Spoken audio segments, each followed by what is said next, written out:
Sir నూతనంగా వివాహం చేసుకునే యువతి యువకుల తల్లిదండ్రులు చాలా మంది ఒక అబ్బాయిని గాని, ఒక అమ్మాయిని చూసిన తర్వాత వాళ్ళకి తెలిసిన పండితుడి దగ్గరికి వెళ్తారు. వాళ్ళకి మ్యారేజ్ డేట్ మంచి ముహూర్తం ఫిక్స్ చేస్తారు. హ్మ్. పండితుడు, సిద్ధాంతుడు చాలా శాస్త్రాలు చదివి ఉంటాడు. మంచి టైంలోనే డిసైడ్ చేస్తారు. కానీ పెళ్ళైన కొన్ని రోజులకే హ్మ్. వీళ్ళు కోర్టు మెట్లెక్కడం, గొడవలు పడడం, హ్మ్. సో భార్యను భర్త చంపుకోవడం, భర్తను భార్య ఇటువంటి చాలా చూస్తున్నాం రీసెంట్ గా. హ్మ్. హ్మ్. సో ఇవన్నీ కాకుండా మీరేమైనా వాళ్ళకి మంచి ముహూర్తం డిసైడ్ చేసి ఇవ్వగలరా? నేను ఒక విషయం చెప్తాను. ఎస్. పండితులను కించపరుస్తున్నానని మాత్రం అనుకోవద్దు. ఓకే. ఉన్న వాస్తవం చెప్తున్నాను. ఇప్పుడు నువ్వు పండితుడివి, అవునండి. నువ్వు నీ పక్కల చుట్టుపక్కల ఎన్ని గ్రామాలు ఉంటాయి నువ్వు పండితు చేస్తే? ఓ 10, 5 దాదాపు 10 ఉంటాయి. ఎస్.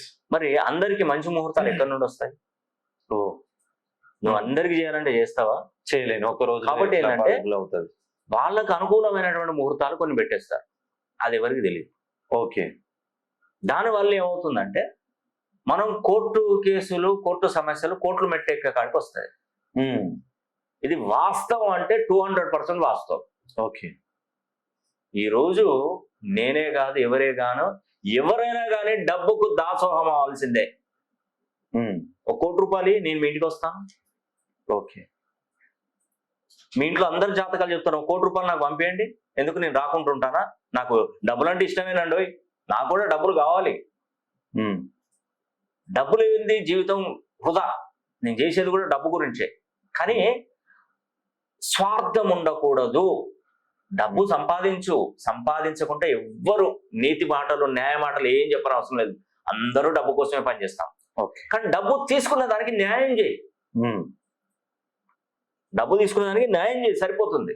ఆ భగవంతుడు మనల్ని అడ్జేస్తాడు. కాబట్టి నేను అనేది ఏంటంటే వివాహ ముహూర్తాలు పెట్టినప్పుడు సెకండ్ ఒపీనియన్ తీసుకోండి. ఓకే.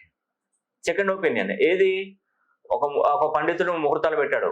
పండితులకు ముహూర్తాలు పెట్టడం రాదని కాదండి బాబోయ్, వాళ్ళు మహాజ్ఞానులు.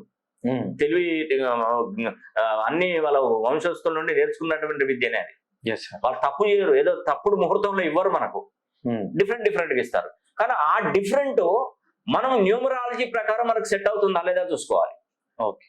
చూసుకొని మీరు సెకండ్ ఒపీనియన్ తీసుకుంటే అతను ఇచ్చిన ముహూర్తాలు ఒక 4-5 ఇస్తాడు ఉదాహరణకి. ఈ 4-5లలో న్యూమరాలజీలో ప్రకారం ఏ ముహూర్తం అయితే కలుస్తుందో ఆ ముహూర్తానికి నేను చెప్పేస్తాను. అప్పుడు మీరు వివాహం చేసుకోండి. అప్పుడు భార్యాభర్తలు అనేటువంటి వారు బాగా కలిసి ఉంటారు. ఎలాంటి గొడవలు ఉండవు. 3 పువ్వులు 6 కాయలు. వాళ్ళ జీవితం పిల్లా పాపలతో సుఖంగా సంతోషంగా ఉంటారు. దయచేసి